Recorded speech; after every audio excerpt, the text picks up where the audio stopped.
good. Feels good. Hey guys, welcome to episode 47 of CMD Tower's Brews and Builds. I'm Mr. Comment Number 5, and my fellow host is going to hate this month of Brews and Builds more than Ruik Thar hates non-creature spells, BigTuck. What's going on? Cool. And also for those who are joining us on our live stream here, aka no one, just got to do a little bit of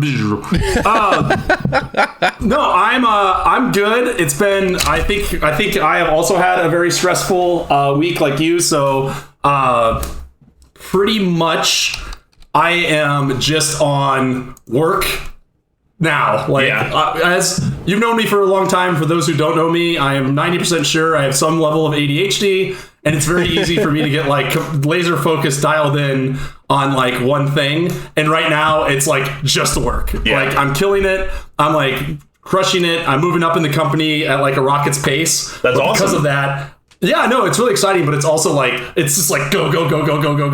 So, but no, like the weather here's been nice. So like I started doing this thing where I just like got sick of working out in my parents' basement, and I don't trust the gym's cleaning that the gym I go to. Sure. So Could what be I've done is I've just, yeah, it's suspect. Suspect cleaning practices. But there. I mean, the gym already always cleaned anyway, so maybe it's the safest place in the place. Well, no. See, that's the thing. If I went there and was like, oh yeah, I feel extremely safe here, more so than my own house, in terms of a cleanliness level, I would agree with you. That is decidedly not the case. However, so like what I've done is like, I hate walking because it doesn't serve a purpose. So I just have started putting a bunch of bricks in a backpack and taking off like through the hilly neighborhoods. It's called rucking. It's been awesome. So I've really been enjoying that. So getting out, getting some sun. Nothing like a good old neighborhood rucking. Yeah, for real. Old people look at me, but again, that's par for the course. So here we are. How are you, sir? Oh, I'm good. Similar to you, I've started doing the more outdoorsy activities. Excellent. Labor Day, I think I've mentioned previously on a previous episode that we're going to middle of nowhere, Colorado, and doing all these trails and stuff. And it's like, God, these trails are going to kill me, so I better get in somewhat of a decent shape. I need to get out of quarter pounder shape and more into 6-piece McNugget shape.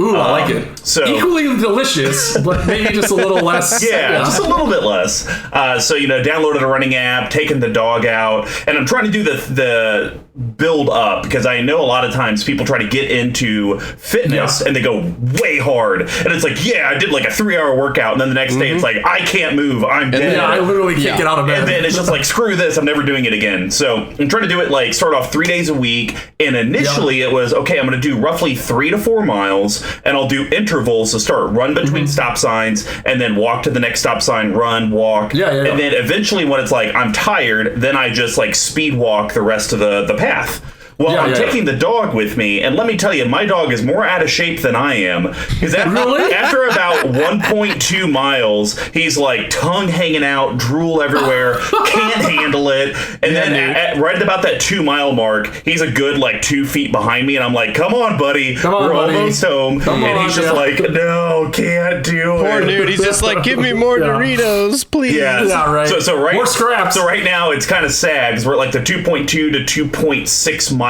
mark is like where we're at, but I'm hoping within the next week he can get up to 3 to 4 miles, because my mindset is get up to 4 miles, and then once I can jog it the whole way through, then add in a 4th day a week and then do it, and then doing roughly 16 miles a week should be plenty to get into trail shape. So now here's the question: are you going to what professional athletes refer to as taper?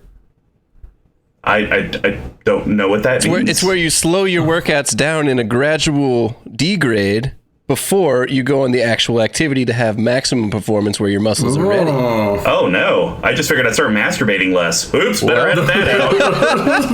we're gonna need a steady hand on the bleep trigger coming up here. So, well, guys, thanks for tuning into the episode, and as always, with the Manolith commentary from Rich Chaos Wrecking Studio, Squee McGee. What's going on, Squee? Great bit. Let me tell you about Manolith. It is a 3-drop artifact that taps for one.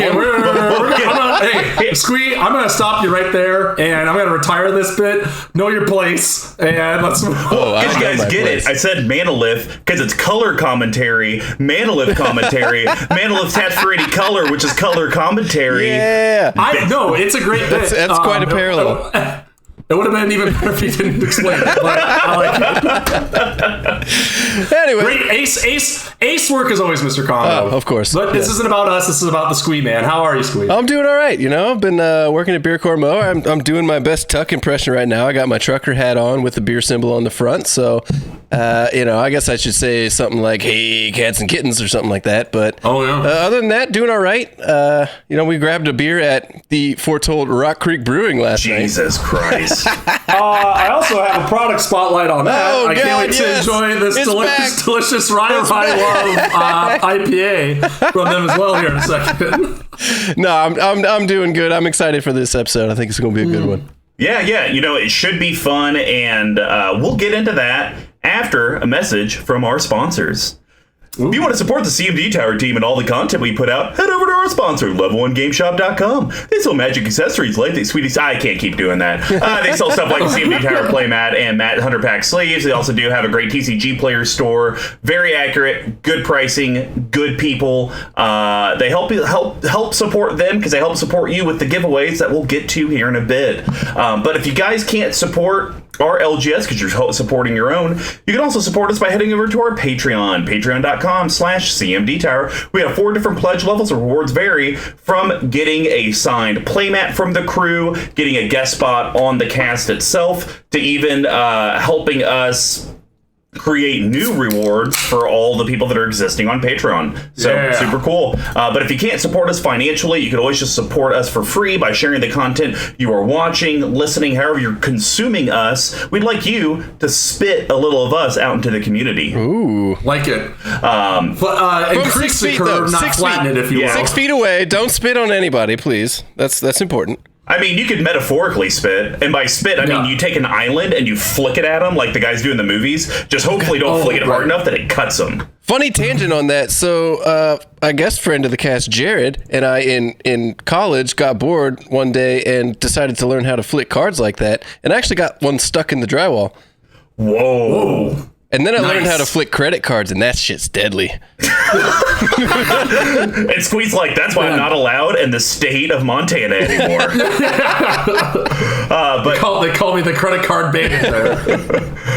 Every episode, we also do want to give a shout out to the music provided by Pink Royal. And hey, stay tuned because this is a new month, so you got to find out what that surprise giveaway is going to be. And let me tell you, it's draft-tastic. I think I already did that bit, but I'm doing it again. Yeah, we're bringing it back. So Brews and Builds is our deck tech series, and it's all about the decks that BigTuck, our guest, and I have in our Path to 32. And every episode, we're going to talk about one of those Path to 32 decks, but hey, in a cool manner of brewing some beers. So the first one's going to be ramp and setting your board state. We relate that to the grain process. Yes, and grains are the foundation of any beer. They include both base malts and specialty malts, usually at about a 60-40 ratio. This helps with the color, the taste, and most importantly, the alcohol content of said beer. Decks always need ways to grow, stabilize, and ramp into your bigger threats, and just like a grain profile, they're usually a mix of staples and specialty cards. And then the next one's going to be, how does your board, hand, deck interact with all of your opponents? We relate that to hops.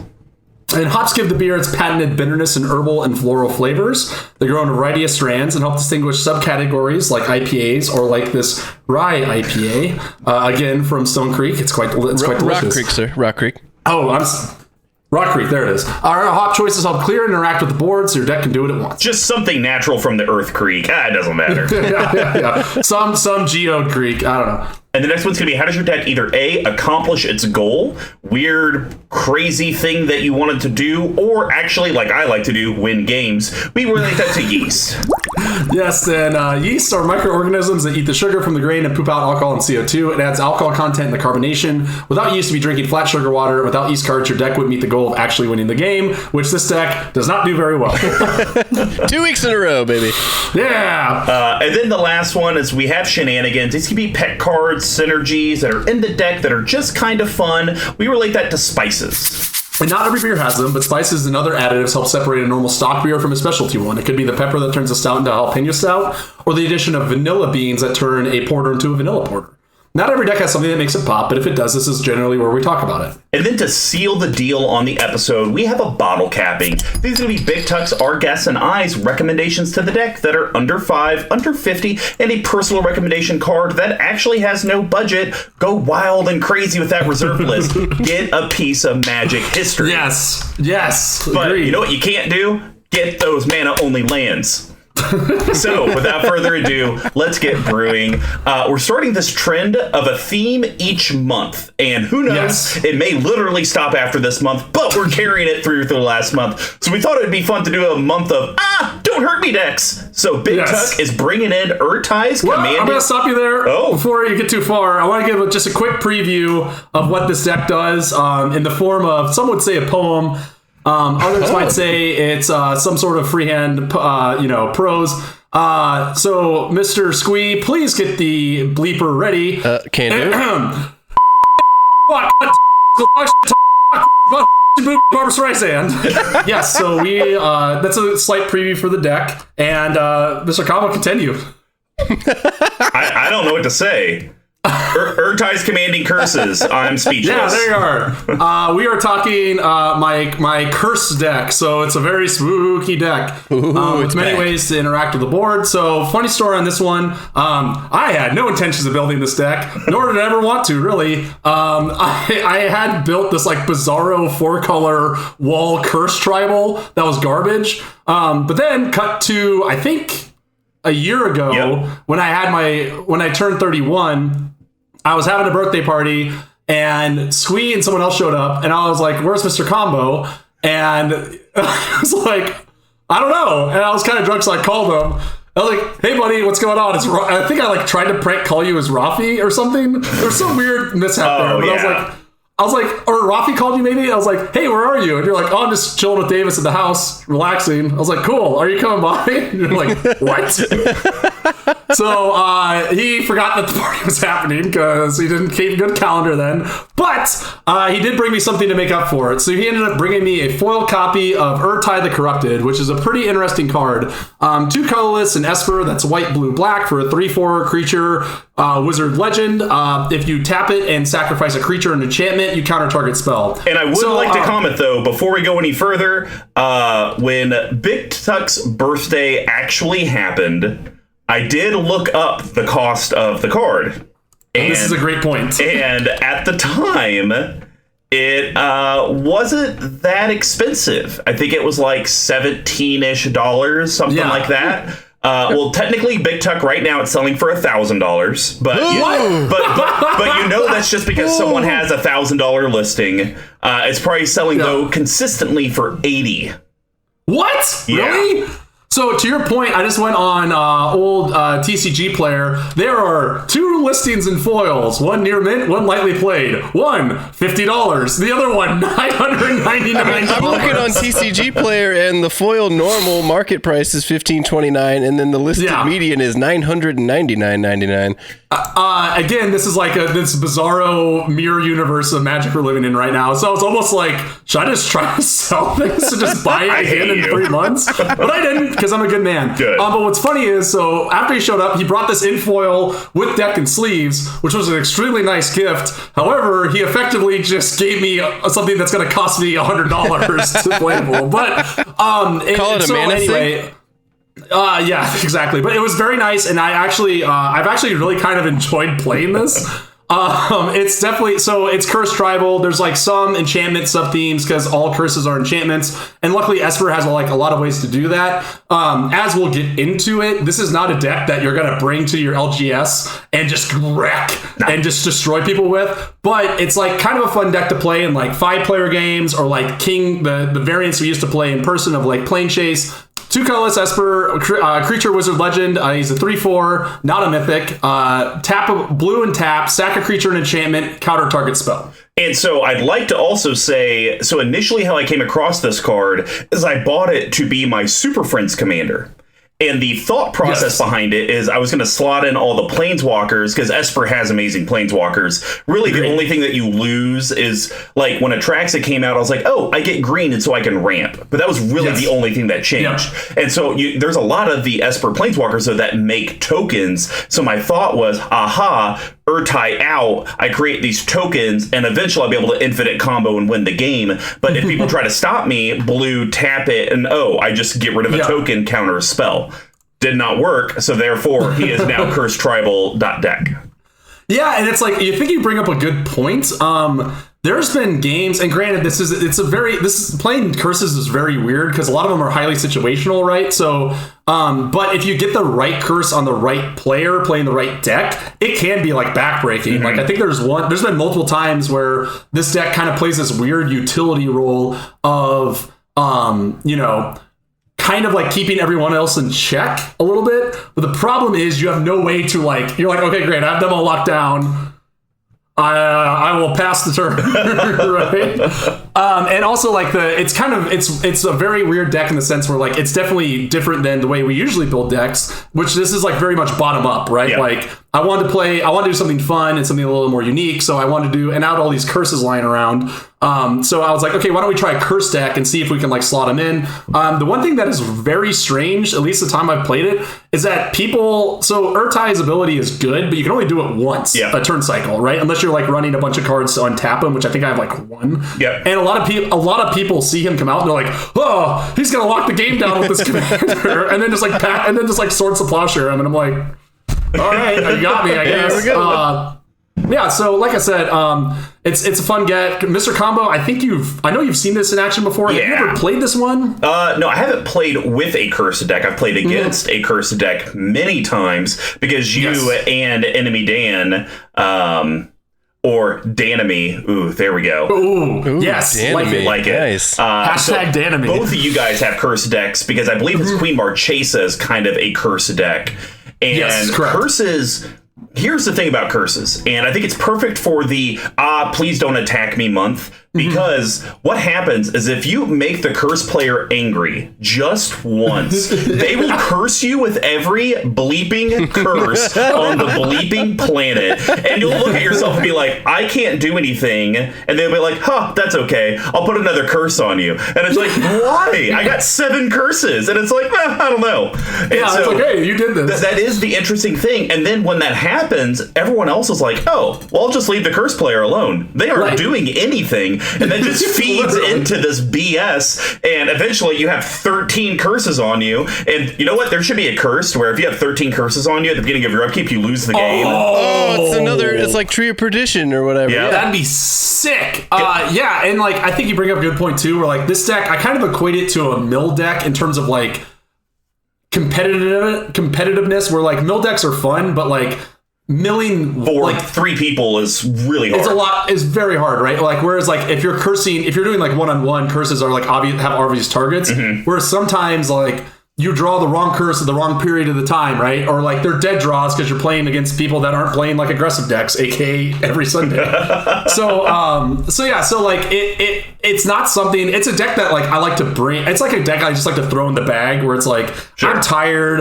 I don't care. I just want to play a game and do something, right? And I also like the fact that you don't see a ton of curse cards out in the wild, as it were. So it's kind of fun to be have you ever a lot of times when you play this, people are being I've never seen that card before, right? Or what's this do? Which is kind of cool. But yes, in terms of power level, it is pretty low. Yep, no, for sure. So a couple stats on the deck. Deck, if you take out the quote-unquote $1,000 commander, it's like $170 to $220, very budget friendly. I will say you got to fix your mana a little bit. You got way too. It's your pies, you've talked about, and your pies perfectly even between the 3 colors, but you actually have way more white than you do blue. Yes. So I'm curious, have you ever noticed God, I could use more white mana and I got, an extra island I don't need? I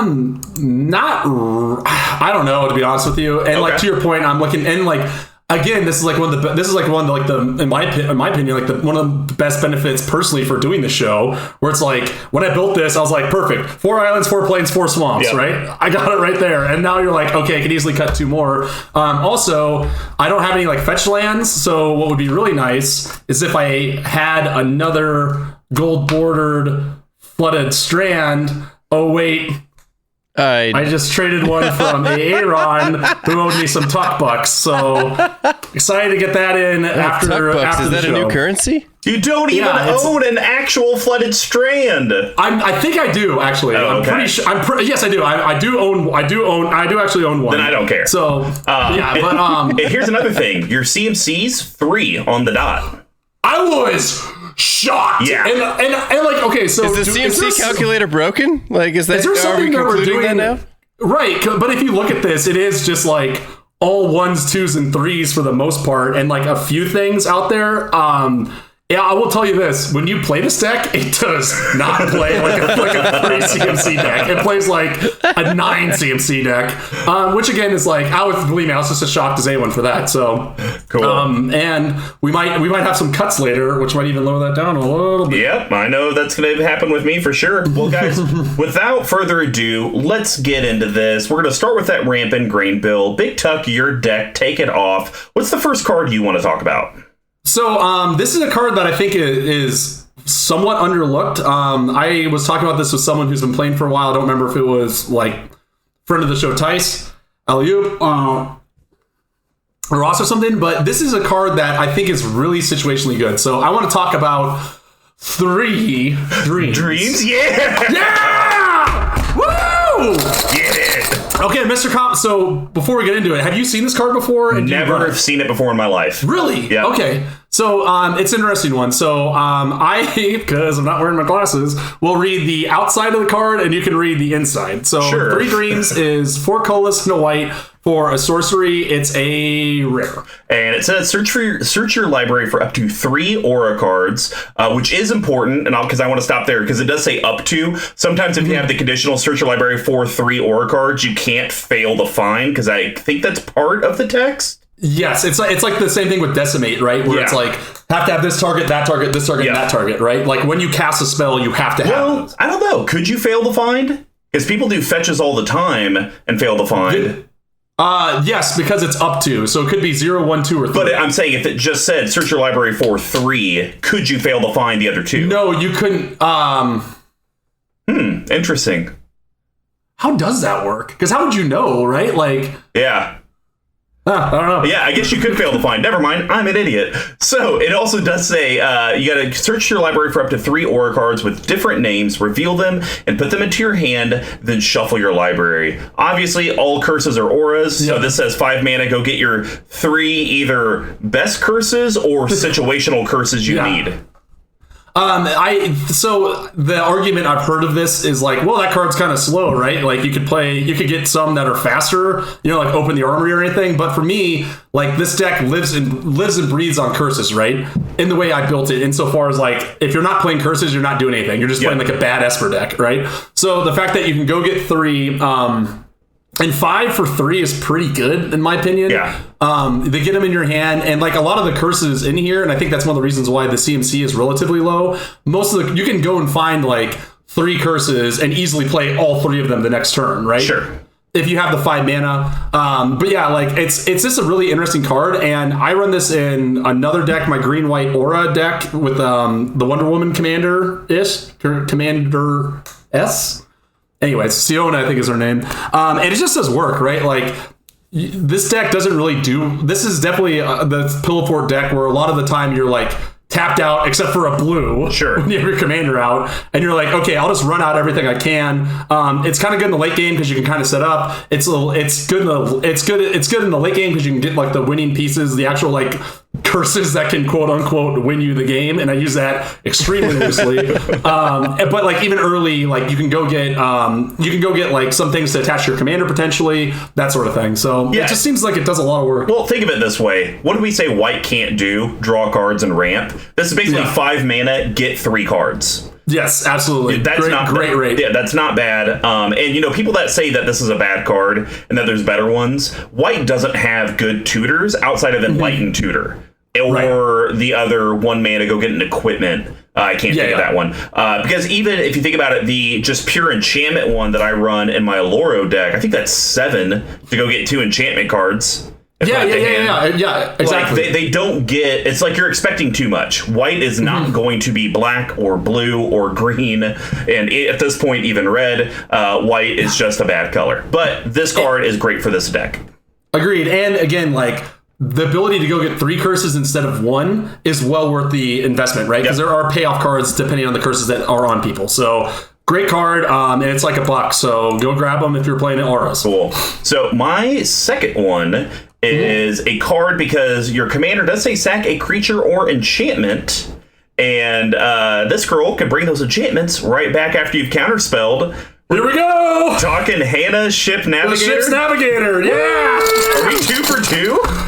And to be fair, there is not a lot to work with in this deck, in this section. And to be fair, you're going to be shocked and so upset with me for my last one. So, okay. You so will let's like get this that. one. Let's have fun with this one. While we can. Yeah. So here's what we're going to do. I'm going to read the outside, and you're going to read the inside. So, right, Hannah Ship Navigator is a colorless Azorius. She is a legendary creature, human artificer, 1/2 for $7. She used to be even more, I think. So anyway, so she has the ability, colorless, blue-white, tap, return target artifact or enchantment card from your graveyard to your hand. I never thought I'd spend my life fighting. I'm a maker, not a destroyer. Pretty weak flavor text, but for an overall great card. Yes, I agree. So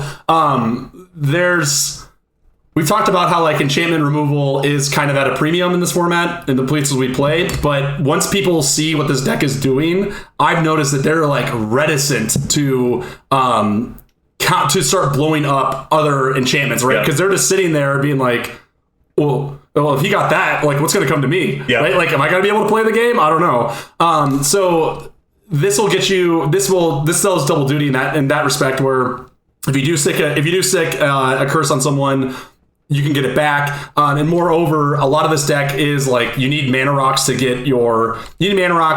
things like that too.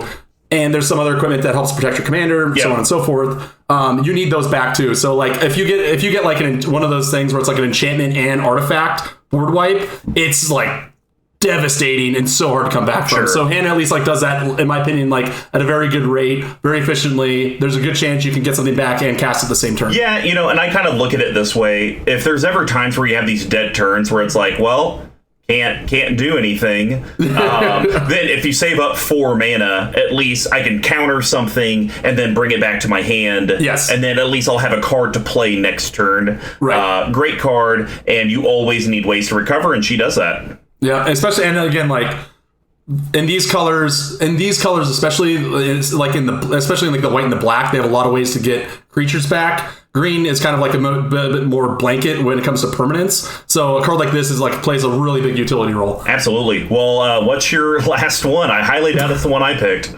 Okay, so this card we've talked about as the commander of this very podcast. I think it goes to show you that this is one of the best cards in this deck, and it's a curse deck. So we are talking our boy, Danny DeVito himself, Solemn, Senior Edificer.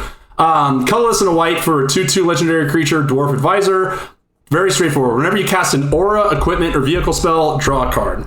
So this card kind of sucks in most enchantment builds, but because all these curses are auras, you get to curse and draw a card. I actually had to go through and kind of count to be like, and when I was doing my capping, like, should I just cut SRAM? Because it doesn't make any sense. And I was like, I mean, he has like 10, 11, 12. I guess he can probably draw a couple cards a game. And let me tell you this on that point. So people might look at this deck and be like, wow, for a curse deck, there's not that many. I will be honest with you. I have chosen the best. And for the most part, there's like 3 ones I don't have in here and they're garbage. So, Ceram's a blocker. It's cheap. It draws you cards. It's pretty innocuous, right? It's getting close to $5, which is kind of crazy because I remember not too long ago this was like $1 or $2. Yeah. So again, crazy world we're in. But like that's part of where this deck can run out of steam, is like you run out cards in hand and you haven't gotten into the different ways you can get it in these colors, and let you get up there as well as cursing someone else. Now, I will say there is an argument to be had cutting SRAM and putting in Phyrexian Arena, because it's an enchantment that you can sacrifice. Yes, that you can draw a card, sure. And you still get to draw a card, and you would probably draw as many cards off Phyrexian Arena as you do SRAM, because as hopefully we'll get to, a lot of the curses can sometimes go get other curses, but you don't actually get to cast them. They just enter the battlefield, so you don't get a SRAM trigger. So I think there's an argument to be had there, but if you just had one laying around, I'm not going to be mad at you for having it. I think I had like 4 of these in a binder at some point, and I do, like we talked about, some of these curses are a little bit more efficient, so it's the same argument. It's the same argument that we've had with Phyrexian Arena versus like Read the Bones or whatever, right? Sure. Where it's like that's gradual over time, but there's some times where you can cast 2 or 3 auras and curses a turn and draw up. But again, like to your point, is that just that's just as situational as when Phyrexian Arena is going to draw you the card on the right curve. So yeah, it's hit or miss. But again, like I built this deck on a budget, so. A then $2 SRAM was a lot easier to digest than a 10 or however. But you know what? I believe there's actually a episode we had done months back where we cut Phyrexian Arena from a deck. Yes. So I think you may actually have one potentially that you could put in. I'd have to look. I'm sure there's a deck I could get out of. But anyways, that's neither here nor there. SRAM, like I said, is like a very efficient draw engine. Unfortunately, there's only a handful of equipments in this, maybe 1 or 2, and no vehicles. So you're just hitting it off that. I know. All right. Some theme, cursed vehicles, cursed pirate ship. That means they're all like. That's what I try to call it whenever I do grafted exoskeleton in the vehicle. What's that terrible like 80s horror movie where the car gets possessed and it kills people? Christine.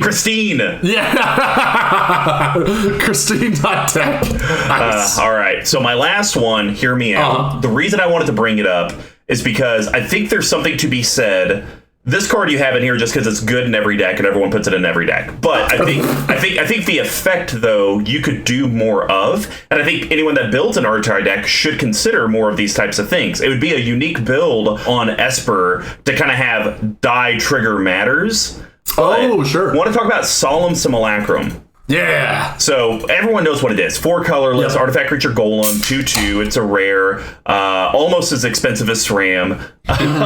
When Solemn Simulacrum enters the battlefield, you may search your library for a basic land card, put that card onto the battlefield tapped, then shuffle your library. Here's the reason I wanted to talk about it. When it dies, you may draw a card. Well, Ertai, for a blue tap, can sack a creature to counter a spell, which if you sack Sad Robot, you get to draw a card. And I think you could put a lot more, potentially if you have any of these fringe, do you have some spices in here that could probably get cut, which actually probably are going to get cut.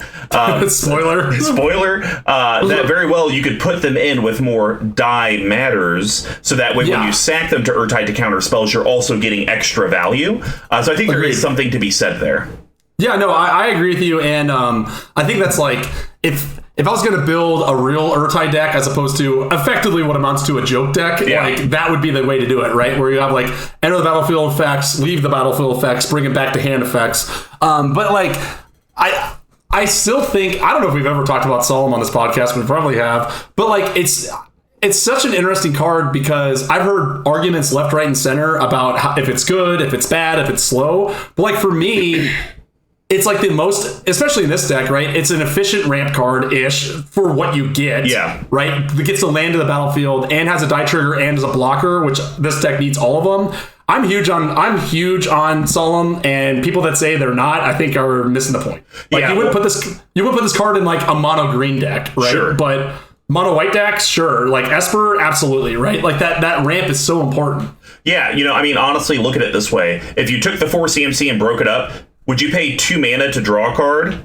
Probably. Yes. Right. And would you pay 2 mana to go fetch a land? Yes. So what's the big deal about paying 4 to have a blocker that also does both those things? And let's be fair, no one is Swords to Plowsharing Solemn Simulacrum, so you don't get to draw a card. You're always going to get to draw a card. And I think the fact that it is a blocker is also good because there is so many on combat, on damage effects. So just having something there might be enough to deter someone from attacking you, right? Yep. So 100%. Yeah, love it. All right, guys. Well, that's going to wrap up the Rampant Green build. Now we're going to head over to the board state and hot profile, and I'm going to start this off with, I believe BigTuck actually cursed me with this curse. Curse.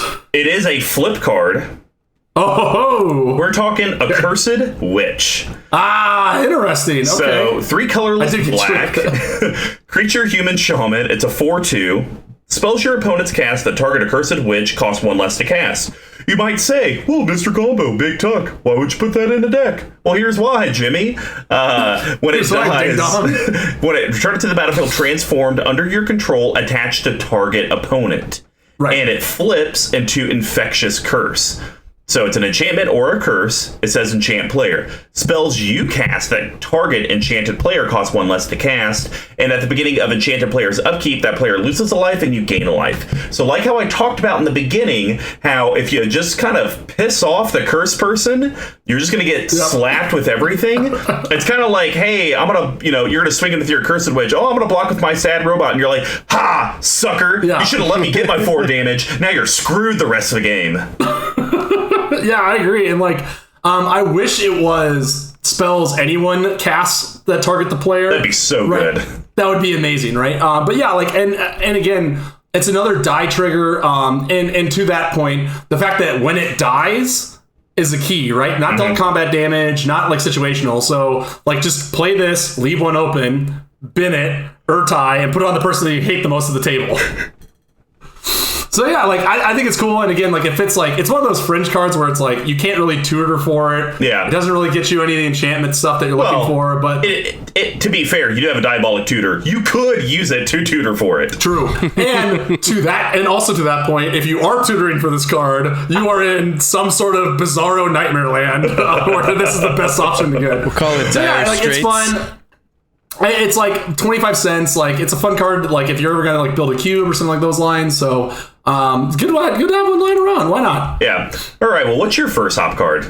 All right. I am ready to get into these curses. So we're gonna start at the top of the cast with Reef Worm. Not a curse, but a great card in the stack nonetheless. So Reef Worm is 3 colors. You're serious? I thought you were being sarcastic. Yeah, no, we're good. Okay. It's a real bit. Real big boy bit. So, Reef Worm, 3 colorless and a blue for a 0/1 creature worm. That's a rare. Finally down under $5 when I got it. When it dies, okay, so this is where this gets a little complex. When Reef Worm dies, put a 3/3 blue fish creature token on the battlefield with. When this creature dies, put a 6/6 blue whale creature token on the battlefield with. When this creature dies, put a 9/9 blue kraken creature token on the battlefield. There's always a bigger fish. There's always a bigger fish. And this is the inception card of the deck, if you will, where you have to keep going. So, again, this is one of those cards that plays not to the curse theme at all, but plays extremely nice with Ertai. People are going to be coming at you. I don't have a lot of creatures. Ertai himself can't really block much anything because he's a 3/4 and you need him to stick around. So just having this out is kind of similar to what you talked about. This is another equivalent of the sad robot where people know that you're going to be able to block it and it's going to kill something. It's not going to kill anything, but it's going to die and take the block and come back with a vengeance. And even more to that point, this is even great. It's even better fodder to sack 2 Ertai to work your way up the ladder. So now the difference though is that with this, people will Swords to Plowshare this immediately. Yes, if they can read between the lines, and which is hard to do on the interweb, which I've been told is a series of tubes. Which is a bit we haven't brought up in way too long. So it's kind of like a utility player. I think this would be really good in a different build of this deck, but this has also been a card that saved my ass several times in a row. And eventually, if you get to the point where you need to okay, I actually need to win this game. There's not that many ways to do it, but a 9/9 Kraken sometimes is almost enough to get you there. If you have everyone else locked down, if creatures are small, X, Y, and Z. So again, more of a workhorse, but it's one of my favorite cards, mostly because the artwork, you can keep seeing them in the background, and those tokens are really hard to find. So Reef Worm, go.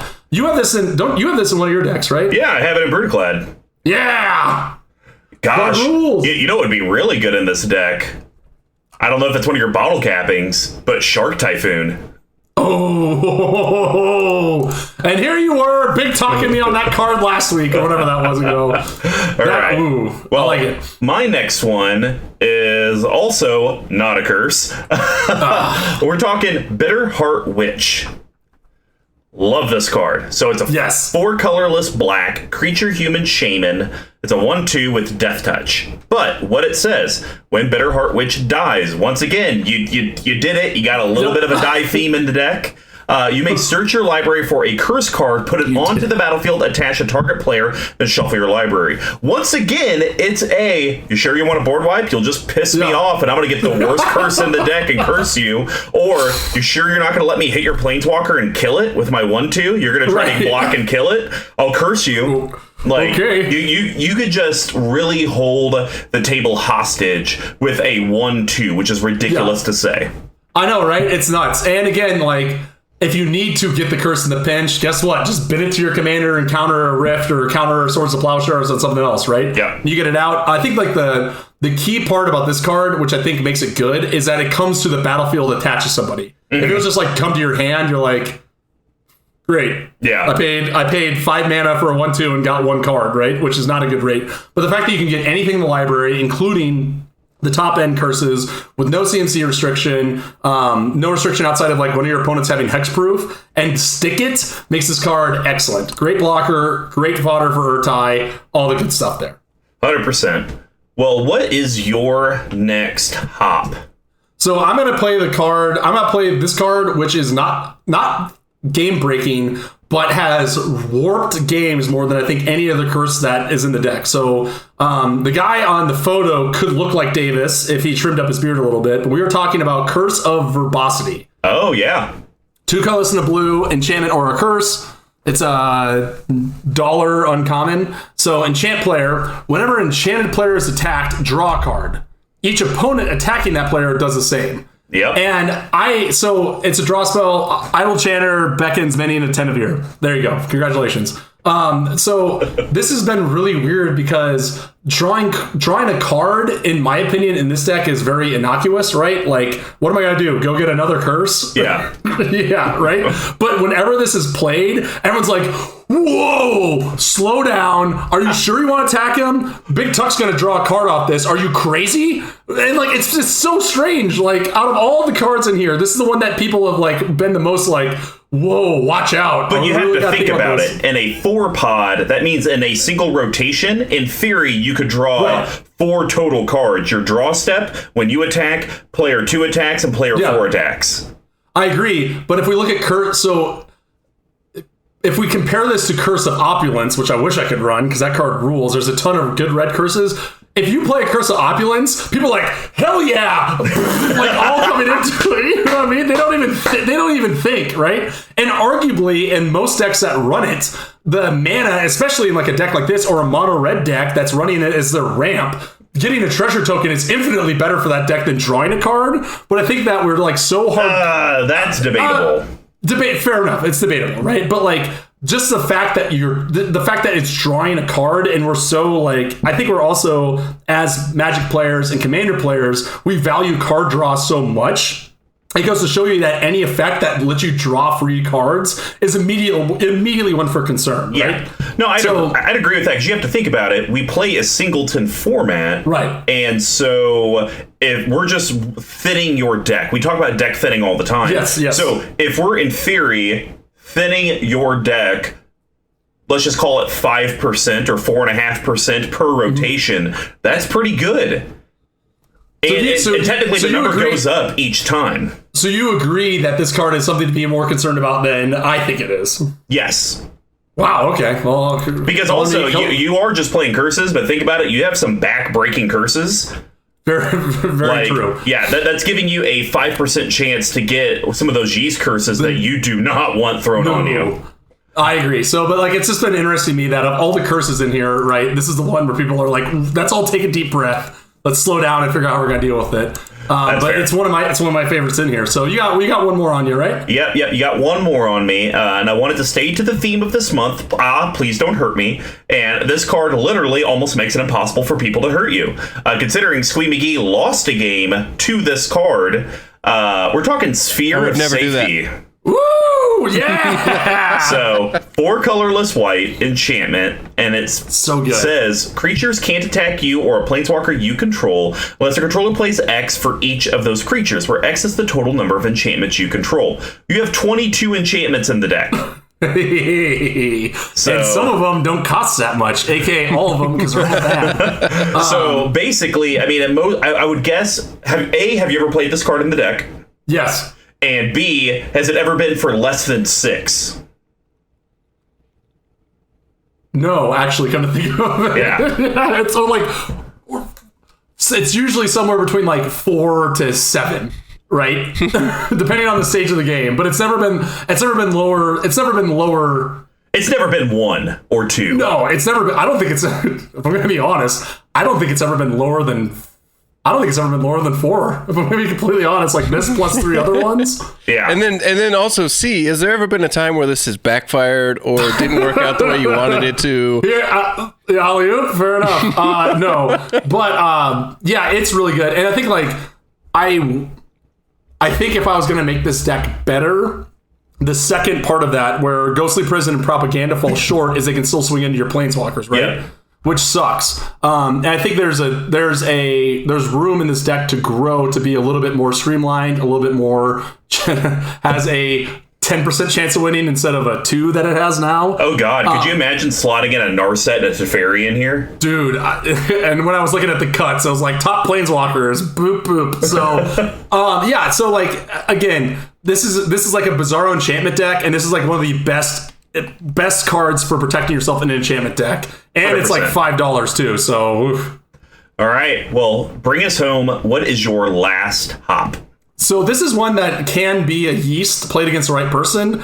The only downside is it's crazy expensive. So let's talk Cruel Reality. 5 colorless black for an aura curse. It's a mythic for some reason. Enchant player. At the beginning of enchanted player's upkeep, that player sacks a creature or planeswalker. If that player can't, he or she loses 5 life, right? So again, we've talked about like the modality and situationalness of cards, right? Yeah. And for the most part, if this is in my opening hand, adios. Like, don't even want to think about it, not even think about it, right? Unless, and this card specifically hoses the Voltron players, right? Ooh, sounds like last week's Brews and Builds. Yes, right, yeah. Like, specifically, this, like, there's, as we get into them, like, each curse kind of has its place against a certain deck archetype, and this one completely hoses creature, like, go extremely wide or Voltron decks, right? Because it's not targeted. It's a have to, right? And if you don't, you lose 5 life. It's not like, I think if this card was worded sack a creature or lose 5 life, it would not be good, right? Because they'll just take the 5 life every time. But you cast this on like a Earl the Miststalker, some Saran builds, even my like Enchantress deck Siona, where you're just building. A lot of times, if you can get this off, it comes around to them. They're only gonna have one creature that's got a gazillion stuff on it, right? And doesn't matter if it's indestructible, doesn't matter if it's hexproof, nothing. Yep. This will get there. Now, that being said, it is 7 mana to cast, and if you cast it on someone that has a token, this card is terrible. So it's big risk, big reward. One thing I do want to comment on this card is I think I saw you play this against Dan when he had his Sigarda Host of Herons deck, which the funny thing, guys, with the rules text, Sigarda says that your opponents can't make you sacrifice stuff, so he just kept losing 5 life and didn't have an option. You're right. That's true. And I think either he killed you with barely any life left, or you ended up killing him out with that curse. Yep. So again, like, is it overcosted? Yes. Should it not be a mythic? Also yes. But the funny thing is this is like an example of a good curse in this deck. So if you're gonna play curse deck, you're gonna have this in here. There's another card later that you probably will as well. Just kind of fills that utility slot a little bit. All right. Well, that's going to wrap up the hops, guys. Now we're going to head over to how curses kind of win? Question mark dot question. Big question mark dot question. Yeah, nice. BigTuck, why don't you start off? What do you want to talk about? So I want to talk about, I got 2 curses and a non-curse in here. And one of them I've actually never seen played, which is very upsetting. So I'm going to start with one that has won me the game several times before. So let's say that you're like Jim Dykes in high school and you go onto George Brett's house, pee in his lawn, and get slapped so hard by his wife that you pop a blood vessel in your eye. You might say that he caught the trespassers curse. Yeah, that's mine too. Yeah, this card's nuts. Yeah, I had no idea where you're going with that. I'm skating through all those. Do you remember that story? Never heard it before in my life. Do you remember who Jim Dykes is? Right? I remember it. Okay. Yeah, slapped so hard by George Brett's wife, he popped a blood vessel. It's good stuff. Mission Hills. So anyways, I will read the outside and the flavor text, and you can take it home from there. So Trespass's Curse is a colorless and a black enchantment or a curse, and it's a common coming in at 25 cents. Even in the relative safety of the city, there are places best left undisturbed. And it says enchant player, whenever a creature enters the battlefield under enchanted player's control, that player loses a life and you gain a life. Basically, token decks, I'm sorry, you don't get to play no more. Boo. The best part when I played this when I was very much in the tank at something, I played this on someone, and I remember I was spacing out and all that stuff, and then they played some populate thing and made 400 tokens, and I was like, oh, I snapped out of it. I was like, you have this, right? They're just oh, right. They just shuffled everything together. I was like, yes, and then I just got headshotted the next turn. How'd you get headshotted having 400 life? Commander damage, because I didn't have cruel reality. But yeah, so pains people. This card does 3 things very well, which I think, right? 1 is its cost. 2 is super affordable. Yeah. 2, it loses life, and B, you gain life, right? There's been other times where I played a card that we didn't talk about, Authority of the Consuls, where Dan was playing this deck. Was it Danamy? Yeah, Danamy. Danamy played first turn Authority of the Consuls and literally didn't do anything for 6 turns. Yeah, and he was like, I'm at 85 life. So it's the same thing with this, right? Where it's even if as soon as you identify a player that's going to be playing tokens or going to be playing a go wide strategy, you can slap this on them, and you're just going to be point, gain life, and a lot of times, I've seen people be I'm just going to power through it, right? Whatever, it's just life total, it doesn't matter. And then they get down to 19, and the other player that's been oh, I'm on board with you because of this, they're just all right, here's this, and you're dead. Yeah, no, see, I think this kind of ties back to our MTG Action 4 news that came out this last Tuesday around should you tune to your meta, because this is definitely a card to where, in my opinion, if you only have a few decks and you have one person that runs rampant, like back when me and Squee and someone else used to play years ago, it was just literally us 3, and Squee was all about his Reese tokens like he still is. This would be a card that I would consider if it was out then to be you know what? I may just run this in my deck just to have an anti-Reese the Redeemed card. So, like you said, it's only 25 cents, 2 mana. Definitely a card to consider if you have someone in your play group that's running rampant with tokens. Might not be a bad thing just to throw in for 2 mana. Yeah, I agree. It just does does a lot of work, does a lot of stuff in here, and fits everything on the deck on point. And again, if you're playing against someone and they're okay, well, I'm going to try to blow it up or do a board wipe or something, you're okay, I'll just sacrifice it and counter that. Yeah. You don't need it anymore. So what's your number 2 pick? So my number 2, I'm going to go with a card that honestly I think should be more of a spice. But if you get it out early, I can see how maybe you can build it up. Are we thinking the same thing? Let me double check. I think I know what you're talking about, but I am not. Okay, so I'm talking about a guy that's in love with Elspeth, but will just never. Oh, damn it! We are talking about the same thing. Oh, all right. 3, 2, 1. Daxos the Return. Colorless Orzhov, legendary creature, zombie soldier, mythic. 2/2, and go ahead, mid-drink, read all of that text. All right, here we go. Whenever you cast an enchantment spell, you get an experience counter. Colorless and Orzhov, that's white-black. Put a white and black spirit enchantment creature token onto the battlefield. It has this creature's power and toughness are equal to the number of experience counters you have. I just think it's a spice card because you don't always have access to it.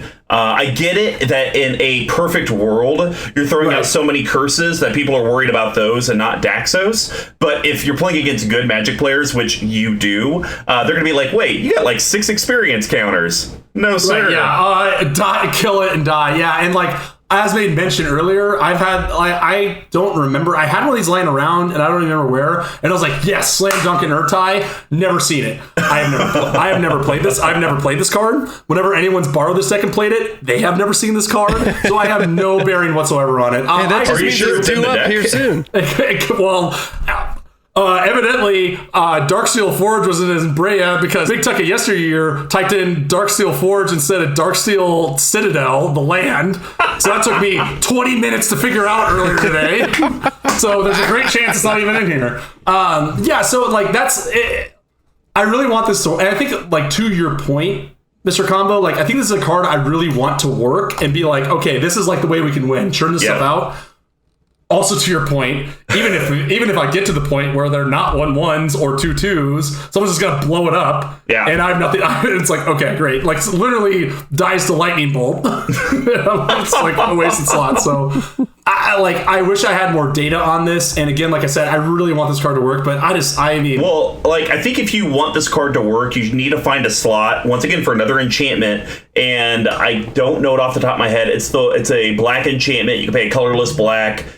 Pay a life or something and return a creature. Phyrexian Reclamation. There we go. So 1 black, colorless black, pay 2, return 1 from your graveyard to hand, right? Yeah. So I think if you want Daxos to really work, and like Daxos and Reef Worm are the 2 ways that like I'm gonna win the game, I think you have to put that in the deck.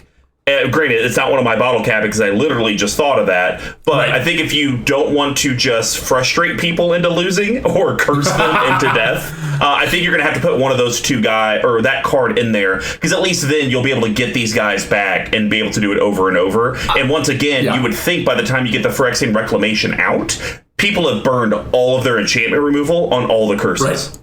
And they'll see you playing all these curses. You play Phyrexian Reclamation, and they might say, "Are there any creatures in the deck?" Which has happened to me before. So, like, I think I do think that there is room to kind of do both, right? To keep the curse theme, but also bring in more of the creature-based stuff as well to kind of like level it out. So, I think that's a great point. And like I said, I wish I had more. I wish I had more on this, but here we are. So, okay, what's your last guy? Well, I just went, so now it's your last one. Oh, I see. You think I'm trying to get cute, huh? Yeah. I'm trying to get real cute. Don't try to trick me. I was trying to get cute. Okay. It's okay if we match up. It just means you stole all my ideas. So there's 2 cards in here that when the second you play them, people lose their freaking minds. And I think one of them is not worth it.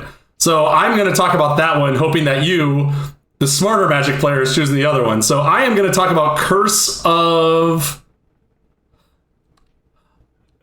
Thirst. Nope. Yeah! I'm not even talking about the one that you're thinking of. Damn it! That might be the first like non-match celebration. He's like, I didn't match! Yay! So, Curse of Thirst, there's 2 curses in here that people go crazy on, and this is one that I don't think they should. Great card, not the insane powerhouse that people think it is, in my opinion. So, Curse of Thirst is 4 colorless and a black. Enchant player, at the beginning of the enchanted player's upkeep, Curse of Thirst deals damage to that player equal to the number of curses attached to him or her, right? So... definitely, Curse of Misfortunes is way worse than Curse of Thirst. You think so? Because Misfortunes goes and tutors. And gets it on them. So, yeah, Misfortunes is way worse to have. Oh, wait, so hold on. You're saying it's a better card, right? Yes. Yes, okay, I'm in the same boat. I agree, okay. I agree with you completely, right? So what will happen is you'll cast this on somebody, and then they just lose their minds. They're like, I'm going to die to this. 2 damage every turn, 3 damage. Like, when does it stop, right? And so when I first did that, I think there's like some weird combo that you can do if you're doing 1-on-1 with like cheating it out or something weird like that. I don't know. But now this actually is kind of playing a different yeast role. So like I said, people see this and they think that they're going insane, right? Like they're like, I'm going to die. This is just going to chink, chink, chink, chink, chink. And then they'll like waste a removal on it. Huh. And I say, okay, yeah, right?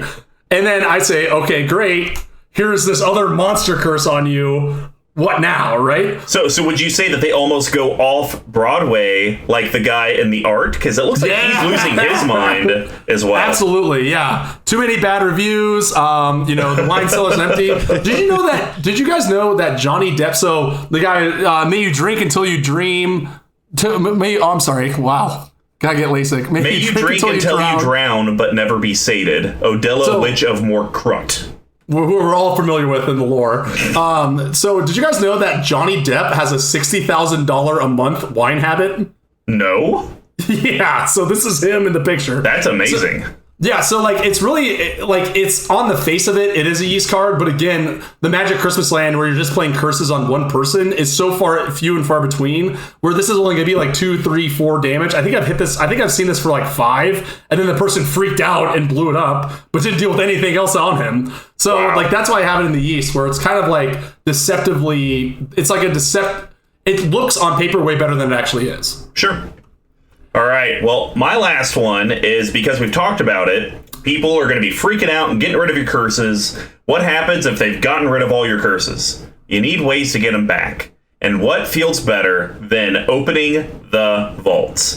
So, Booyah. 4 colorless, white sorcery. Return all artifact and enchantment cards from all graveyards to the battlefield under their owner's control. Here's the thing. This will only ever backfire against you if you are playing a Brea type deck or Duretti type deck. If you're playing, say, friend of the cast, the Goads mono white deck, I don't think it's the end of the world to let them bring back a lot of those 0, 1s, and 2 like mere artifact retrievers and like, I'd rather you do that, and then literally I'm gonna slam every single curse I have on you on you specifically to shut you down.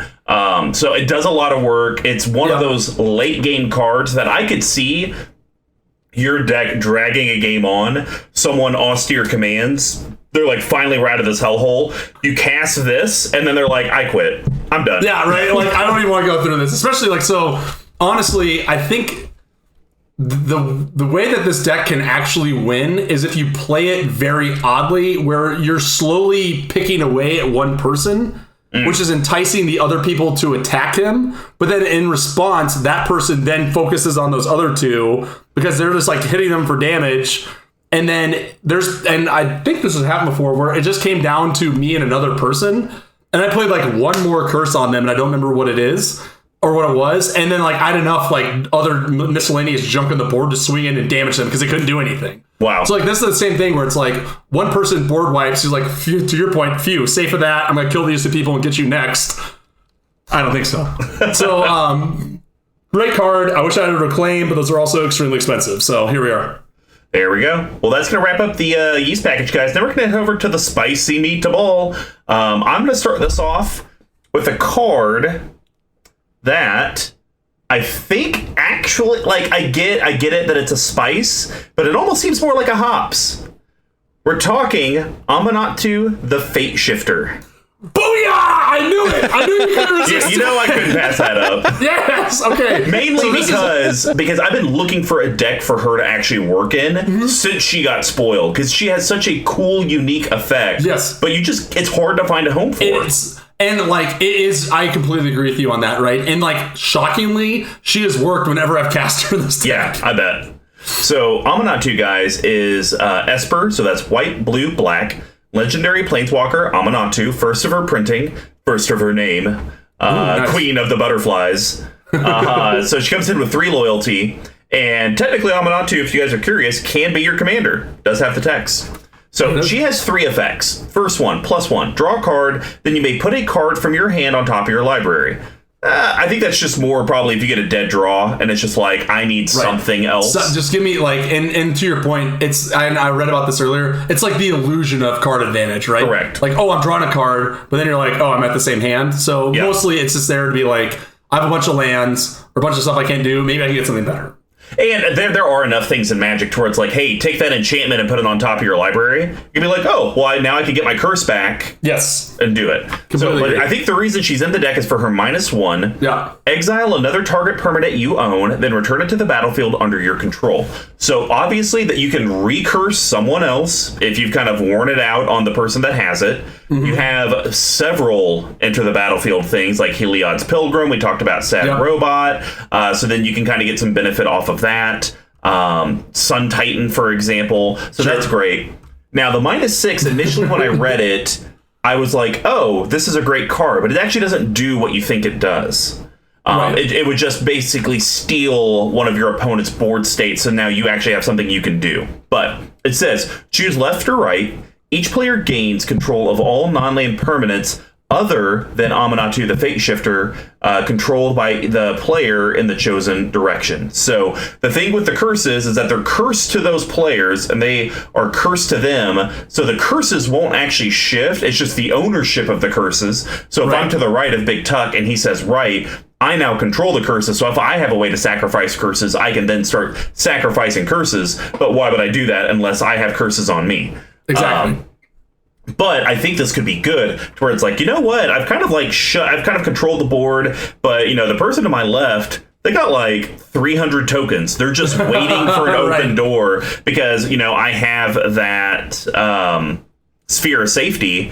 Let's go ahead and say right. I'm going to take all those tokens. The person to my right is going to get the sphere of safety. And sure, it'll be really hard to kill them technically, but I'm just going to go ahead and kill the guy to my left, keep all the tokens, and then I'll just deal with the person to my right.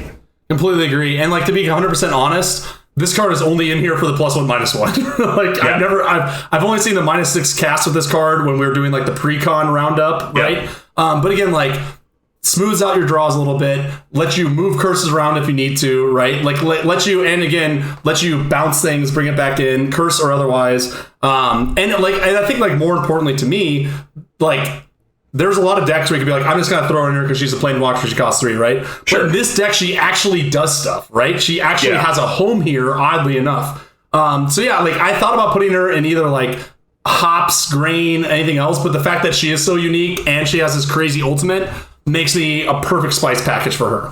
Perfect. Well, what are you so proud that you tricked me that I didn't pick? I tricked you into it. Okay, so this is a card that as soon as it got spoiled, I was like, this card has to be good somewhere. And honestly, it's questionable if it's even good in this deck.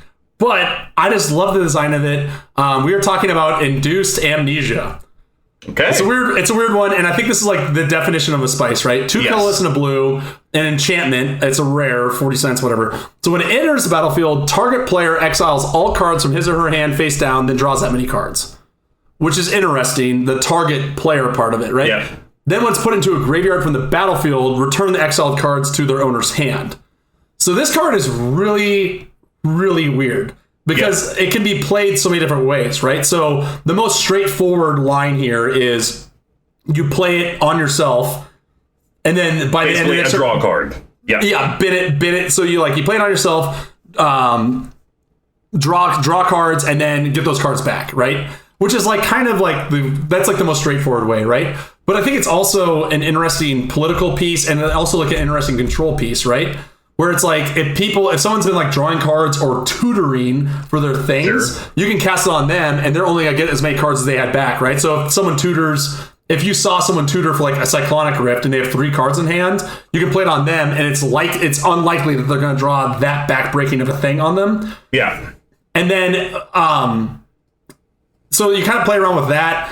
The other thing too is like, if you get it with someone, if this was just like, I don't know, a creature, for example, I would never play it, right? Sure. But the fact it's an enchantment that plays into the other things that this deck is trying to do with the spheres of safety and these other enchantment-friendly things, it can be used as like another add to that counter, right? Another way to get the harder to attack you and that sort of thing. So, I actually look at it from a third perspective. Oh, okay. There have been more and more decks, because like we say, we play in a play group of a bunch of pansies. No one lives in the red zone. But everyone seems to be drawing a lot of cards and having no hand size. So actually, I could almost see this, and it's perfect as a spice, because like you said, it fits all these different weird fringe categories. But another fringe one is you could kill someone with this card. I mean, there's a lot of times where someone's like, hey, hold on a second, because they got 35 cards in their hand. Right. It might be late enough in the game. Hey, exile 35 down, you're going to draw that many. If you draw, you're out, you're dead. And for 3 mana, I just killed you with this weird thing. No one's ever heard of it. Yeah. So like, and again, like, the only time I played it, I think I had 4 cards in hand, and I just did it on myself, and then sacked it and drew 4. Right, so like 4 for 3 isn't bad, and a counterspell. But again, like, I think this is like this card of all of the ones in there, except for Anamatu, right, which is just awesome. This like fits the definition of a spice card, right, where it's got like a bunch of weird utility. Sure, you could cut it. This, to your point, this is another one you could just cut for Phyrexian Arena, and you're guaranteed that card draw, and then you can sack Phyrexian Arena if you want to. But again, I like what you said though. This actually has flexibility to where the other card is just like, I can't even remember what we had talked about. Oh, SRAM. Like SRAM is just very meat and potatoes. Yes. You cast this, you draw a card. Phyrexian Arena, I think, is just better than that. This though has so many different fringe things that I don't know. So. I'm shocked because I thought you were going to hate this card, so I'm glad that you don't. But again, what we've just discussed is what we are building. We are for some reason slowly building this podcast on is like modality, right? Yeah. This card gives you all these different options depending on where you're at in the game, what the board state is, what your opponents are doing, and let you like not always, or if I may, rarely make a sizable impact on where the game's going. So, I think this is like one of the only decks this is going to work in, probably. Yeah. And it's just a cool card. So I just want to make sure we got the shout out to it. Cool. All right. Actually, it'd work really good in a deck with Norset, because then they would exile their whole hand and only draw one. Oh my gosh. Anyways, we're moving on from spices, heading over to the bottle capping, and as a reminder, there's going to be BigTucks and I's cuts and recommendations to the deck that are under 5, under 50, and a personal recommendation with no budget, just can't do mana only lands, and you'll be very proud of me. I think collectively my 3 cards are worth $10. Nice. So, I have very similar low budget as well, so I am excited about potentially procuring these in this insane market. Well, why don't you go ahead and start us off? What are you going to cut, and what are you going to add? So you have actually inspired me a little bit here from our conversation about most overplayed. I am actually going to cut Sun Titan. Oh, really? I am. But he gets back curses. I know, but like... There are times in the game where he doesn't do anything. Right? The only time he's ever good is if people are blowing up curses, right? And as we made mention, some of the ones that are better, and we didn't get to it, like Overwhelming Splendor, Cruel Reality. Like, sure, you can't get those. Yeah. Right, Curse of Misfortunes. So there's a lot of times where I've played him and been like, I guess I'll Wayfarer's Bauble twice. Which is fine, but it's just like, it's a yeast card that doesn't really win you the game. Okay. And I just don't think, I don't think... It was just literally a slot of like, I had a spare one lying around. Sure. It's generally a good card. As you would, because you're obsessed with it, just like Elspeth. Who's also in this deck. So I am going to take a page out of former friend of the show, Aaron's old deck and Will's deck. I'm going to slot in someone who I think could be also a good commander on her own right. I'm going to put in Alayla, Artful Provocateur. So she is a mythic coming in at like $160, which I'm kind of surprised by. Colorless and Esper, right? She's a 2/3 flying Death Touch lifelink. Great blocker. You're stopping zombies. She can get in and get some damage, right? Other creatures you control with flying get +1/+0. When you cast an artifact or enchantment spell, right? Not necessarily curse, because we did talk about other enchantments. You create a 1/1 blue fairy creature token with flying. Again, we were way on the money when we said Throne of Eldraine was a garbage set, so... Continuing to that trend. But hey, to be fair, she came out in the Brawl decks. Brawl. That's an excellent point. So, like, in my opinion, this card is an actual yeast card in this deck, right? Yes. So, for several reasons. Number one, she herself is scary enough, right? The fact that she can churn out fairies that also get a buff Yep. And those same fairies can be sacrifice fodder to Ertai. It seems like and for 2 mana less than Sun Titan, it seems like she contributes a lot more to like getting this game to some semblance of like the red zone, right? Some semblance of ending the game. And to another point, we talked about how you're overloaded on white pips. Mm-hmm. This takes away a white pip and spreads it a little bit more evenly. So yeah, no, I could see that. And even one of my ads is going to have a way for you to get tokens, because I do think you need a way, without getting away from your curse theme, to be able to produce these 1/1 fodders that you can just like, okay, here we go, boom. I can sack them so I can actually counterspell stuff. So no, I mean, I don't know if I agree with Sun Titan, but I do agree with Alayla. Okay, fair enough. All right, so what's your first cut? So my first cut is, I'm going to cut this really bad card. We're cutting Twilight Shepherd. Oh, okay, interesting. So 3 colorless, that one's white. Creature Angel. It's a 5/5 and it's a rare, and it has a lot of text.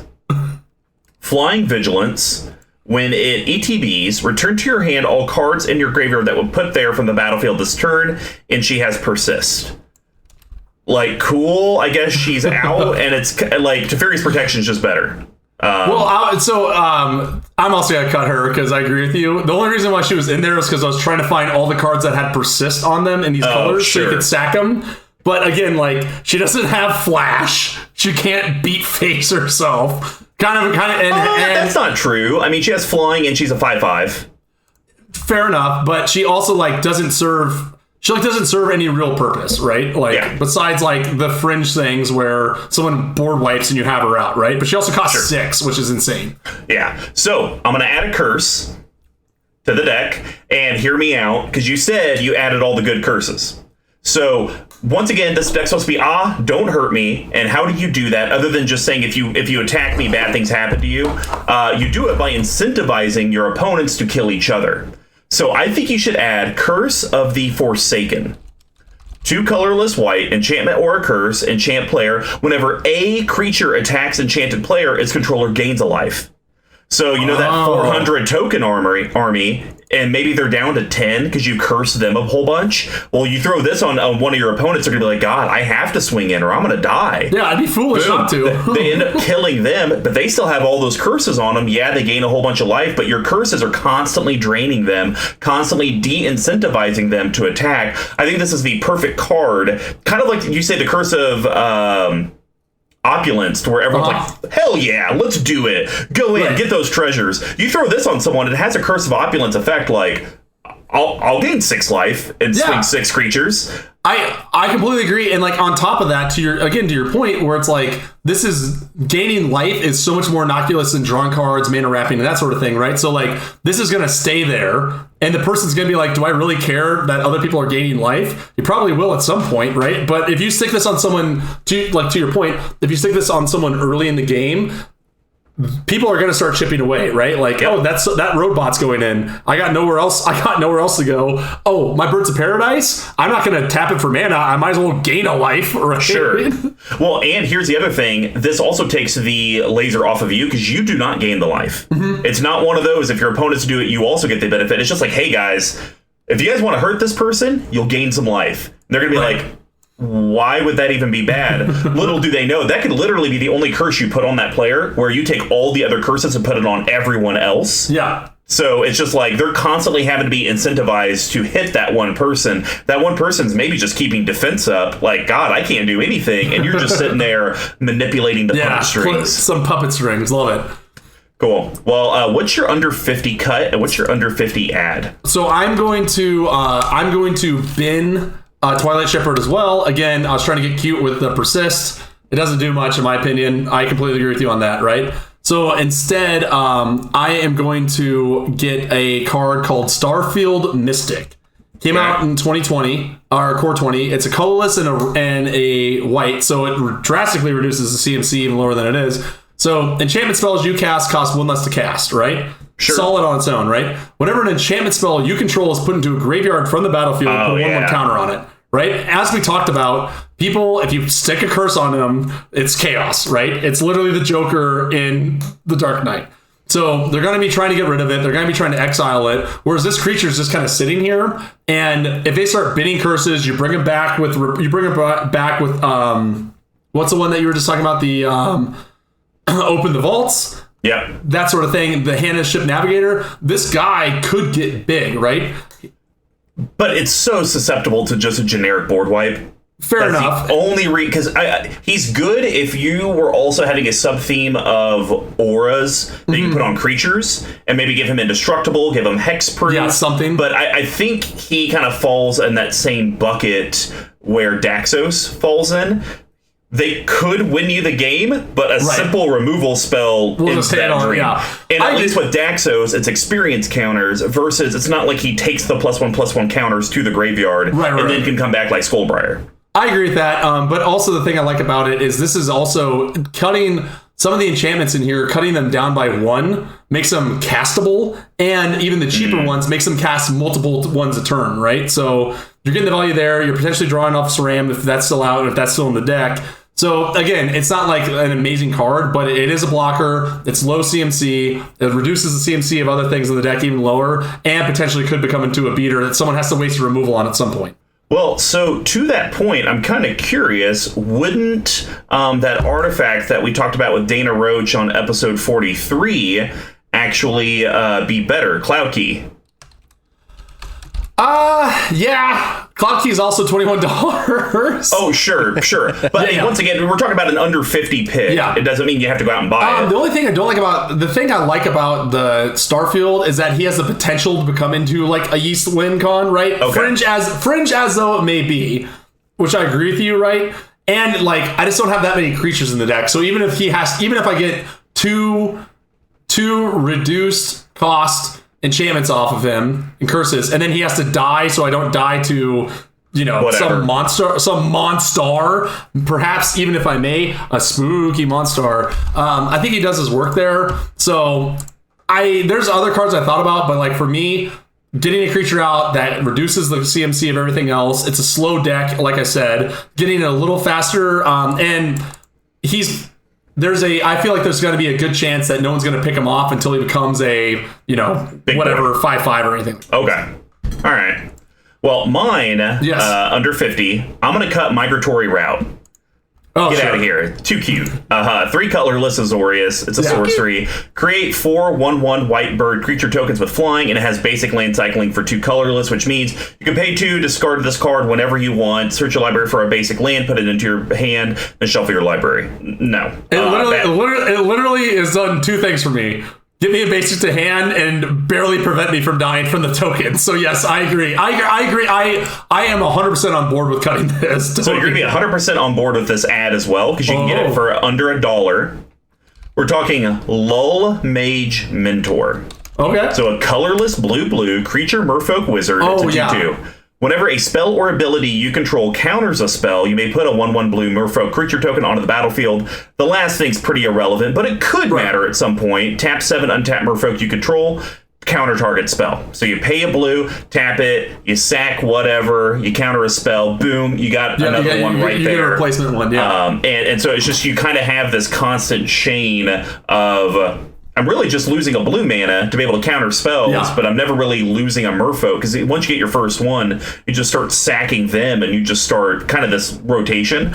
And I think that would be a solid inclusion. And who knows, it could be at some point in the game that you didn't use the merfolks. Now you just got 7 merfolks. Yeah, now you got counter. Yeah. So I agree with you. And like the only thing I'm worried about is just and this will go into my last cut as well, right? The only thing that I'm worried about with this specific one is like there have been many times where I cast Ertai and he immediately gets killed. I think I've honestly used his counterspell ability with the people we've played maybe 4 times, right? Sure. So I agree with that, and the fact so I'll just cut to it. I'm actually recommending that I cut Brawl, Chief of Compliance. Wow. Okay. And I think this card is better than that one, right? So. Ooh. Brawl is a colorless and a blue. Instant sorcery spells you cast 1 less to cast. I think I have like 12 total. Yeah. Right? So, and then whenever a spell or ability you control counters a spell, you may draw a card. If you do, discard a card, right? So I think we've discussed that I think to your point, you had a really good point earlier where we need to up the token generators, right? Yep. And I think Lil Mage Mentor does the same effect, but gives you that token, right? Gives you that chump blocker, gives you that sacrifice fodder, right? Sure. And I just think it's I want things that produce me tokens, right? Like for defense, for that thing. So I would happily cut Brawl for Lil Mage Mentor. So I like it a lot, by the way. And I had one, but I think I traded it to Marketing Ross. I don't think he plays anymore. So I'm also going to cut out Brawl, like I said, to get another token thing. So because there's no budget, I am going to go with our old pal and friend, Bitter Blossom. Oh, okay. So you know what? I almost added the Dread Horde. So joke's on you, Ding Dong, because I've been right here for 1 cent for $1 instead of 40. You put in Dread Horde Invasion. Literally written right here. So, Bitter Blossom, we all know it, we all love it. Colorless in the black, Tribal Enchantment Fairy, it's a mythic. At the beginning of your upkeep, you lose 1 life and create a 1/1 black fairy rogue creature token with flying. So, this is an interesting one, and I honestly think Dread Horde Invasion is arguably better in this deck, just the way, because we've discussed the way it's played, and here's why. Dread Horde Invasion, same cost, colorless in a black. It's a rare enchantment. It's 33 cents, so it's what, 4,000% cheaper. At the beginning of your upkeep, you lose 1 life and amass 1. Put a 1/1 counter on an army if you control. If you don't control one, create a 0/0 black army creature token first. Whenever a zombie token you control with power 6 or greater attacks, it gains lifelink until end of turn. So either way, the point of this is you're creating tokens, right? Like you're getting tokens out to block, you're getting tokens out to sacrifice to Ertai, that sort of stuff, right? Where I think I don't have the deck experience and the reps in to tell if Dread Horde would be a better option, because it does grow over time and could potentially start swinging in. But that's also the same argument I had against Starfield Mystic. Once it becomes a 5/5 or 6/6, I get rid of it and you start over. Right. So I'll tell you this: if you're just trying to create these big go tall guys for your 0.01% chance you can kill someone with that, sure. But I think your Bitter Blossom will actually feed into my personal recommendation, to where I think you can actually make this deck into, believe it or not, an actual good deck. What? Yeah, I know. But sticking to it, I do think it's something to where if you probably have a Dread Horde Invasion laying around, I would guess. So you can easily slot that in, test it out, and just see. I don't know. It's pretty good. I might have it all in my decks. Oh my god. But I do agree with the Brawl cut. I think that's fine. Because I think drawing a card, if you counter something, in this deck isn't as good as creating a token if you counter something, because the token is an actual counter spell on a body. Yes, agreed. So. And like we talked about, there are ways to draw cards in like weird Rube Goldberg machines. So that's why I like the Lil Mage Mentor pick over Brawl. And even in the same CMC, either one of these two enchantments kind of does the same thing, right? Yeah. So but what's your last guy? Last guy. So here's the thing. One general comment. Every card I think we've done a cut and add, it's always lowered the CMC. So I think you're now dipping below 3. I actually think if you wanted to, you could probably cut out a land and go to 33, because you have 1, 2, 3, 4, 5, 6. Oh, I have a lot of them. 7, 8, 9, 10, sure, 11, 12. You have 12 mana rocks or mana ramps in your green build. I think you could risk it for the biscuit and go to 33, as long as your CMC is under 3. And to your point, and that's a great point, and to your point, I actually have 35 lands in here. One of them, I put Ghostly Quarter and Hops, I think. So your point even makes more sense. Yeah, going to 34, I think you could definitely do that. So here's what I'm thinking. Okay. Cut Counter Squall.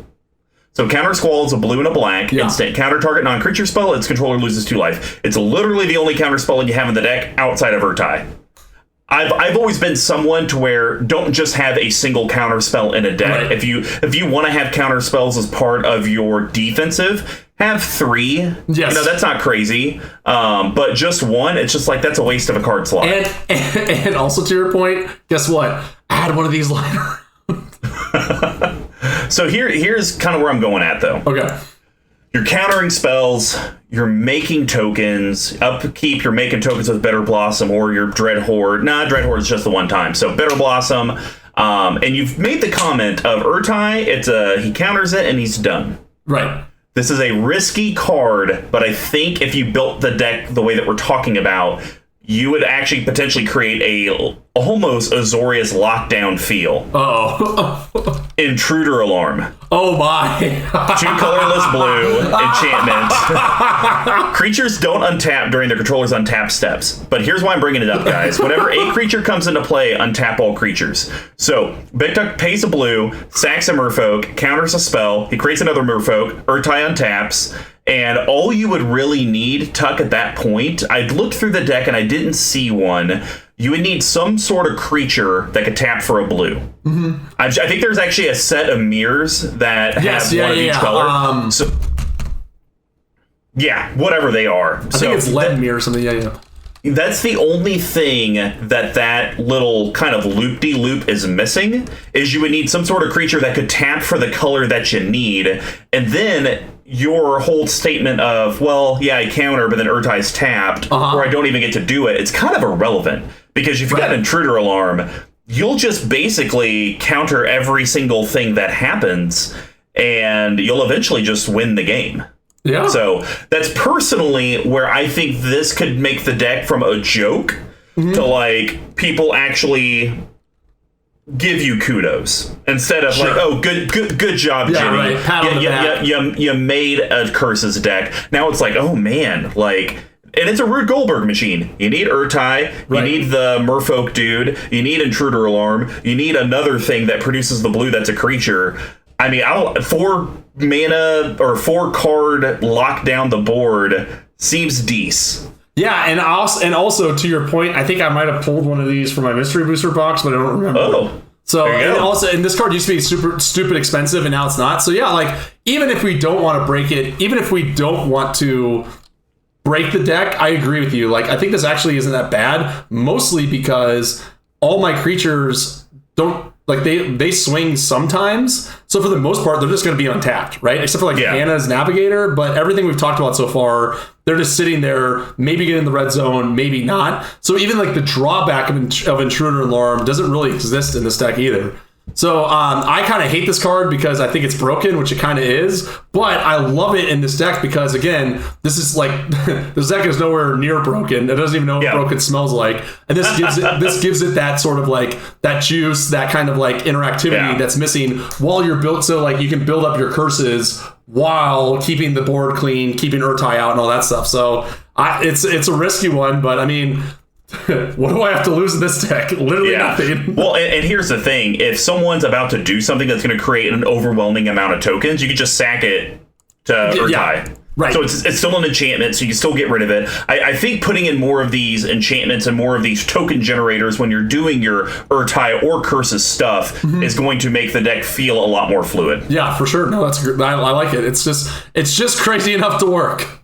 And there's nothing more fluid than making it until the end of the episode. And as promised, here are some details about that brand new giveaway from our sponsor, Level 1 Game Shop. So we alluded to it. We're going to be giving away for our 1-year anniversary on August 4th a Chaos Draft set, which will include 4 CMD Tower playmats, 4 packs of CMD Tower sleeves, and 4 random pre-release kits with prize support. Oh. So you are getting everything. I believe we're going to do M21. There could be Ikoria. And it could be mostly a lot of the new ones. Could be Jumpstart. It's just going to be 4 random ones. I'm literally going to go pick them up this Friday. I hope they do it Santa Claus style where it's a big red bag and I just have to reach in and hopefully not touch someone's private parts. To enter, it's extremely simple. Just simply promote the content that we're producing. You get an entry for every interaction you do with us on social media. As well as we will announce that winner, like I said, on MTG Action 4 News, August 4th. We will put it out on the Tweeterverse soon after. And yes, we're going to be doing these giveaways each month. Could be a sweet little draft kit like this. We've done pre-con decks. We've done decks that we've poured very little heart and soul into to make for you. It just kind of depends on what level 1 game you can hook us up with. But you know what? We'd love that 5-star review. We would love it if you'd subscribe to us, if this is YouTube or Spotify or whatever you're listening to us. Just follow along. It makes other people want to find us as well. And hey, if you want to find out how you could reach out to us and find more ways to enter into the contest, here's how you can do that. You can reach me at Mr. Comma number 5 on Twitter, all spelled out except for the 5. BigTuck, where can they reach your cursed self? Well, just like someone that keeps going back to the poison well, I am still on Twitter at BigTuck tweeting, and you can also email me, but no one knows, so here we are. That's a fair statement. You can reach our main account at CMD Tower on Twitter as well. We have a website that this deck list and article will be on at cmdtower.com. Basically, all you have to do is type in Crush Contraband, Myriad Landscape, Diabolic Tutor, Tower.com. You're getting it dialed in, man. It's very impressive. What can I say? And Squee McGee, if people want to find out how to get a hold of yourself, how would they do that? You can find me on Facebook or Instagram at Rich Chaos Records. You can find me at Squee. Wait, no. You can find me at Dear Squee on Twitter. Clearly, I don't know my own Twitter address, so that shows you how often I'm on there. But yeah, reach out. Tell me what you got going on. Maybe you're sad. Maybe you're happy. I'll listen. He can handle all your audio needs, and as well as does have a full studio if you do want to book a session in the Kansas City metro area. Masks are required. We didn't say a mask that just covers your mouth and nose. It could be a Halloween mask. It could be a Jason, I almost said Jason Bourne mask, like wear a Matt Damon face. Oh, that'd be terrifying. Oh yeah, don't do that. A Jason Bourne mask? I'm just someone who doesn't know who he is, but actually is who he is. That would be frightening. Yes, it would. Well, I think it would turn out like the Captain Kirk mask that was featured in Halloween. Very good. Well, hey guys, if you also want to support the show as well as hook up our sponsor with the orders you're already doing, just head over to level1gameshop.com. When you place an order in the order notes, just type in CMD Tower so the name that you came from, The Collective. Outside of their Ord storefront, they do also have a TCG store. Great ratings, very competitive prices, and they also do carry our playmat and sleeves. Literally, when you use them, we don't get any financial money back. It just lets them know that it's worth giving these giveaways that we do every month. So anything that you guys can throw their way is super appreciative. Another way you can help us out financially is to actually head over to Patreon, patreon.com/CMD Tower. We have several different reward tiers, from as simple as getting access into the Discord and being able to hang out with Spencer, the Hotness, the Slice, the Goad, to even getting a guest spot on the show with your own sweet, sweet brew. As well as we do offer additional entries into the monthly giveaways with each tier. And of course, thank you again to Pink Royal for the music that you guys provide in the beginning and the end. So BigTuck, we're here. Ertai's commanding curses. Do you think he should be commanding one more curse as suggested? Yeah, no, I like that. And like, I like like I said, this is really just kind of like a fun deck, right? Like, it's just kind of a mess around deck. But like, it is nice to be, I will agree that it would be nice to be able to sit down and be like, oh, I actually have like a path to potentially winning, as opposed to just like, who can I piss off the most? Like I said, if you're going to build Curse Tribal, unless you build it, like, I think Queen Marchesa has like a lot of support, and she's like just very powerful in and of herself, but like, I think if you want to build a curse deck, just being like, okay, I'm here to have fun. Like, I want to see how this goes, right? I want to see these cards that people don't know. It's kind of like the right mentality to go about it. But like I said, True Alarm's great. There's definitely some stuff that could get cut here. I'd be shocked. I wouldn't be surprised if we made these cuts and it's like 2.9 CMC, which is cool. And more importantly, it's just like, this is a deck that you can build on a budget and just have fun with, right? Just go play, like, and see what happens. So it's been an adventure. Yeah, no, I totally get that. And I do think, though, it would be worth, looking into kind of the build that I recommended. Because I think here's the thing. We have never seen a build like that, where it's like, hey, I kind of have a counterspell lock, but it's not because I'm playing free counterspells or getting Force of Will back to hand. It's like I'm making merfolks and sacking them to Ertai, but then using this mirror to tap it, and then Intruder Alarm's going to trigger because I make a merfolk. Like, I think if you kind of describe this path, people are going to just be like, holy hell. Well, and also to your point, I have, like you mentioned earlier, I have one tutor that's non-aura based in the entire deck. So the chance of like drawing into that is like that's again like that sort of Rube Goldberg machine that takes a lot, that is extremely frail, that I have no way to get. Like, that's the kind of like run I would be into. So I think it'd definitely make this deck a little more unique.